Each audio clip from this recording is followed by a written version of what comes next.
O Palácio Nacional da Pena. O Palácio Nacional da Pena, popularmente referido apenas por Palácio da Pena ou Castelo da Pena, localiza-se na Vila de Sintra, freguesia de São Pedro de Penaferrim, concelho de Sintra, no distrito de Lisboa. Representa uma das principais expressões do romantismo arquitetónico do século XIX no mundo, constituindo-se no primeiro palácio nesse estilo na Europa. Em 7 de julho de 2007 foi eleito como uma das 7 maravilhas de Portugal. O palácio está aberto para visitas turísticas. Em 2013 teve 755.735 visitantes, o que tornou o palácio o monumento mais visitado do país nesse ano.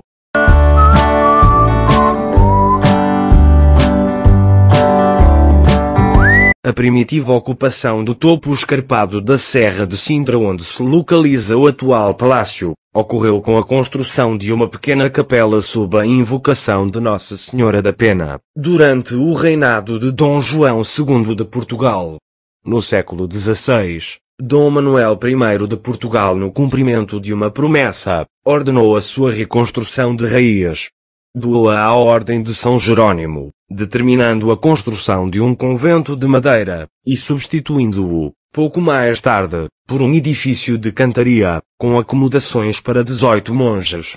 No século XVIII, a queda de um raio destruiu parte da torre, capela e sacristia, danos que foram agravados em decorrência do terremoto de 1755, que deixou o convento em ruínas.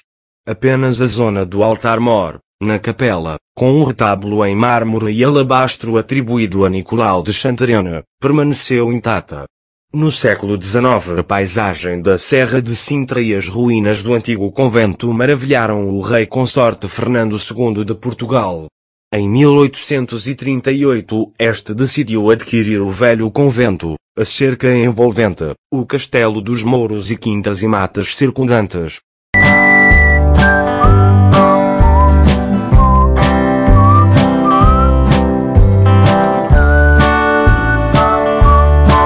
Em Sintra, os trabalhos decorreram rapidamente e a obra estaria quase concluída em 1847, mas com intervenções decisivas ao nível dos detalhes decorativos e simbólicos do rei consorte.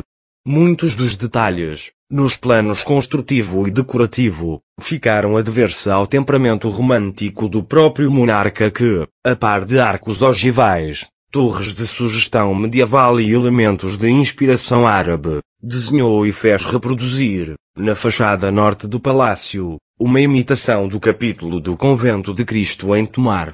Após a morte de Dom Fernando, o palácio foi deixado para a sua segunda esposa, Elisa Endeler, Condessa de Edela, o que à época gerou grande controvérsia pública, dado que se considerava já o histórico edifício como monumento.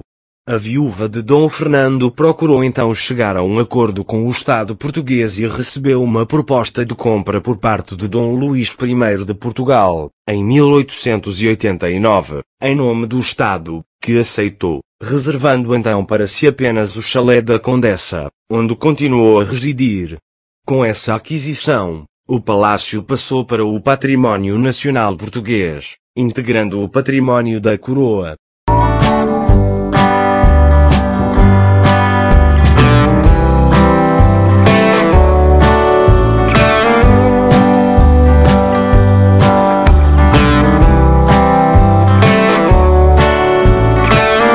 Durante o reinado de Dom Carlos I de Portugal, a família real ocupou com frequência o palácio, tornando-se a residência predileta da rainha Dona Amélia, que se ocupou da decoração dos aposentos íntimos. Aqui foi servido um almoço à comitiva de Eduardo VII do Reino Unido, a quando da sua visita oficial ao país, em 1903.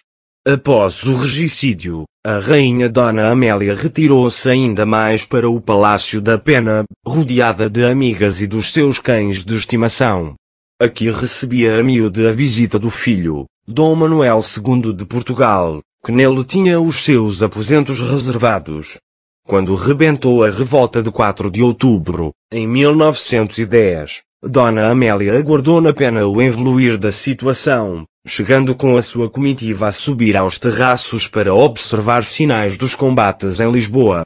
No dia seguinte, partiu ao encontro de Dom Manuel, em Mafra, voltando na mesma tarde ao Palácio da Pena, onde passou a noite de 4 para 5 de outubro, a última que passou em Portugal antes da queda da monarquia. No dia seguinte, conhecido o triunfo da República, partiu de novo para Mafra, ao encontro do filho e da sogra, de onde partiriam todos para o exílio.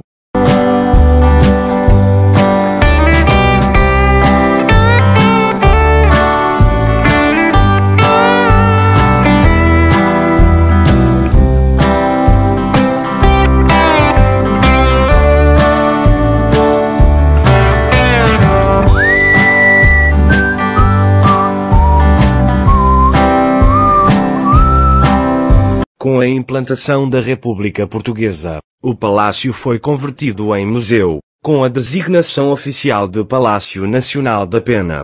Em 1945, a rainha Dona Amélia, de visita a Portugal, voltou ao Palácio da Pena, onde pediu para estar sozinha durante alguns minutos. Era o seu palácio predileto.